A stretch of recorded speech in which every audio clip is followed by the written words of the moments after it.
Hello everyone, আসসালামু আলাইকুম। Welcome back to my channel Nilu cooking house. আজকে আমি আলুর চপ বানিয়ে দেখাবো। দুটো আলু নিয়েছি সিদ্ধ করার জন্য। আমি আলুটা সিদ্ধ করে নিব। প্রথমে আমি চুলাটা অন করে দিচ্ছি। আলুটা সিদ্ধ হতে থাকুক, এই ফাঁকে আমি আলুর চপের ব্যাটারটা তৈরি করে নিব। আমি এখানে 2 কাপ বেসন নিয়েছি। আরও নিব কর্নফ্লাওয়ার 2 টেবিল চামচ, 1 টেবিল চামচ, 2 টেবিল চামচ কর্নফ্লাওয়ার। যাদের কাছে কর্নফ্লাওয়ার নাই তারা চালের গুঁড়ো দিতে পারেন। হাফ চা চামচ দিয়ে দিব বেকিং সোডা। লবণ দিয়ে দিব 1 চা চামচ। হলুদ গুঁড়ো দিয়ে দিব 1 চা চামচ। মরিচ গুঁড়ো দিয়ে দিব 1 টেবিল চা চামচ।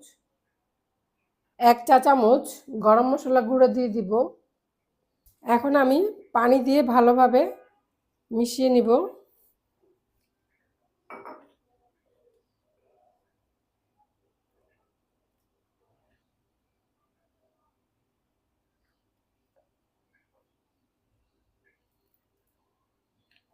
ব্যাটারটা আমার মাখানো হয়ে গেছে।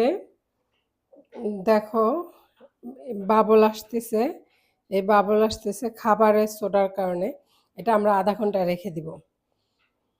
আলুটা সিদ্ধ হলে আমরা ছিলে আলুটা ম্যাশ করে নিব। বড় বড় দুটো পেঁয়াজ সরিষার তেলে ভেজে নিয়েছি। তাতে শুকনো মরিচের গুঁড়ো দিয়ে দিচ্ছি। ঝালটা আপনাদের পছন্দ মতো দিবেন। এখানে আমি 5-6টি শুকনো মরিচ গুঁড়ো করে নিয়েছি। লবণ দিব স্বাদ মতো। আমি 1 চামচের মতো নিয়ে নিয়েছি।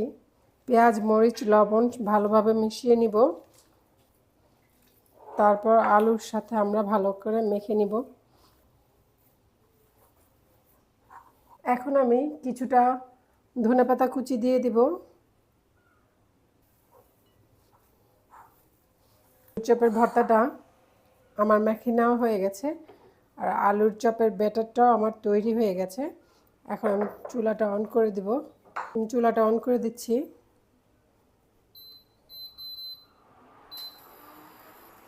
আমি সয়াবিন তেল দিয়ে দিচ্ছি।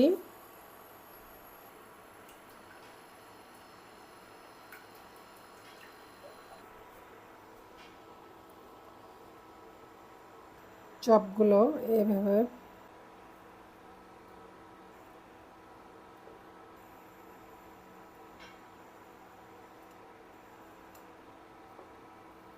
তেলটা গরম হয়ে গেছে। এখন আমি এক এক করে আলুর চপগুলো দিয়ে দিব।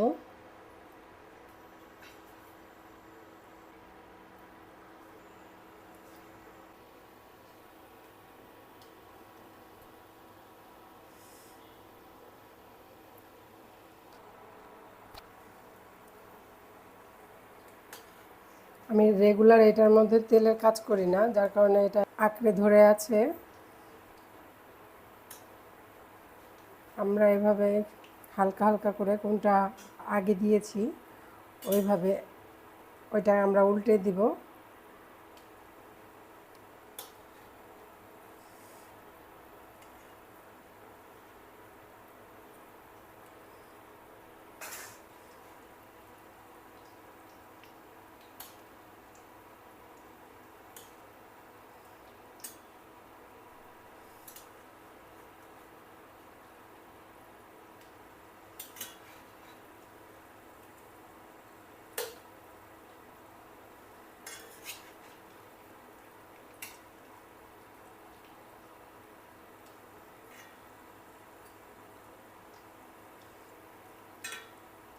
আলুর চপগুলো হয়ে গেছে।